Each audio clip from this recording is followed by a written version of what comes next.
لیکن ان کے دماغ میں کوئی بات نہیں آ رہی تھی، تو آپ نے فرمایا اَوَلَمْ يُكَلِّمْكُمْ قَوْلٌ مُسْتَفِيضٌ، اے یزیدیو، میں نے تمہیں خطبے اور اپنی حسب اور نسب کو جان چھڑانے کے لیے نہیں دیا، یہ بس سوچنا کہ میں ڈر گیا ہوں اور میں استقامت سے ہٹ رہا ہوں، نہیں، میں قائم ہوں اپنے قول پر، ہاتھ نہیں دوں گا، سر دے دوں گا۔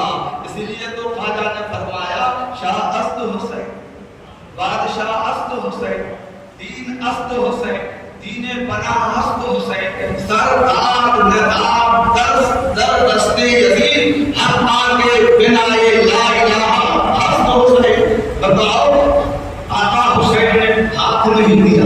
آج ہم اور آپ ہیں، جو یزیدی ہو اس کے ہاتھ میں بھی ہاتھ، جو حسینی ہو اس کے ہاتھ میں بھی ہاتھ، جو اپنا ہو اس کو بھی ہو، جو پرایا ہو اس کو بھی ہو۔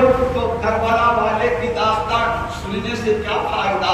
تو حضرت امام علی مقام نے یزیدیوں سے خطاب کرتے ہوئے فرمایا اٹھاؤ ابن کثیر کی، اٹھاؤ ابن اسیر کی تاریخ الکامل اور اس کے صفحہ 419 جلد سوم میں یہ بات لکھی ہوئی ہے۔ فرمایا امام حسین نے اَوَلَمْ يُكَلِّمْكُمْ قَوْلٌ مُسْتَفِيضٌ، اے یزیدیو، کیا تمہارے پاس رسول اللہ کی ایک مقدس مشہور حدیث نہیں پہنچی؟ یزیدیوں نے کہا حسین کون سی حدیث؟ آج تم حدیث کی بات کر رہے ہو، کون سی مشہور حدیث جو ہم تک نہیں پہنچی؟ ہم ہر حدیث کو جان رہے ہیں۔ کہا نہیں، اگر تم جانتے تو پھر مجھ پر اور میرے گھر والوں پر، میرے ساتھیوں پر اس قدر ظلم اور انیائی نہیں کرتے۔ فرمایا سنو، جب رسول پاک صلی اللہ علیہ وسلم کا وصال پاک امان ہونے والا تھا، ہم دونوں بھائی 6-7 ساڑھے 7 کے قریب عمر میں تھے، دونوں ہم بھائیوں کو آقا نے سامنے بٹھایا۔ اور سے سنیے گا، رسول اللہ صلی اللہ علیہ وسلم نے ہم دونوں بھائیوں کو اپنے سامنے بٹھایا۔ ہمارے نانا نے ہم دونوں بھائیوں کو یعنی اپنے نوازوں کو سامنے بٹھایا۔ عمر کیا ہے؟ تقریباً 7.5 اور اس سے بھی کم ہے دونوں بھائی کی، اور حضور کا وصال ہونے والا ہے۔ تو آپ نے دونوں شہزادوں کو سامنے بٹھا کر پھر فرمایا انتما سیدہ شباب اہل جنت، دیکھو میرے بیٹو، تم دونوں کوئی ایرے غیرے نتو خیرے نہیں ہو، میری بیٹی کے بیٹے ہو، میرے شہزادے ہو، اس لیے تم دونوں جنتی جوانوں کے سردار ہو، جنتی جوانوں کے سردار۔ اور دوسری حدیث پاک بھی ہے ان الحسن والحسین سیدا شباب اہل جنت، حسن اور حسین جنتی جوانوں کے سردار۔ تو دیکھو آقا نے تقریباً جہاں بھی نام لیا تو حسن کے ساتھ حسین کا بھی لیا ہے اور حسین کے ساتھ حسن کا بھی لیا ہے، اور جب بات آئی ہے کبھی حسن کی تو حسن کا خاص ذکر بھی کیا ہے، اور جب بات آئی حسین کی تو پھر الگ سے خاص حسین کا بھی ذکر کیا ہے۔ تو جب ہم نعرے لگائیں تو صرف حسین کے نعرے نہیں لگائیں، حسن کے بھی نعرے لگائیں۔ کہو یا حسن یا حسن یا حسن یا حسن یا حسن یا حسین یا حسن یا حسین یا حسن یا حسین، تاکہ رسول اللہ کی سنت کرو۔ امام حسن کا ذکر شیعہ کیوں کہ انہوں نے حضرت سیدنا امیر معاویہ رضی اللہ تعالیٰ عنہ سے سنا تھا۔ تو جب ہم ان کا بھی ذکر کریں گے تو شیعوں کا بھی ذکر آئے گا۔ لڑنے کی ضرورت نہیں ہے، پھرنے کی ضرورت نہیں ہے، عمل کی ضرورت ہے، عمل سے زندگی بنتی ہے، جنت بھی جہنم بھی، یہ خاطی اپنی فطرت میں نہ نوری ہے نہ آگ۔ تو آقا نے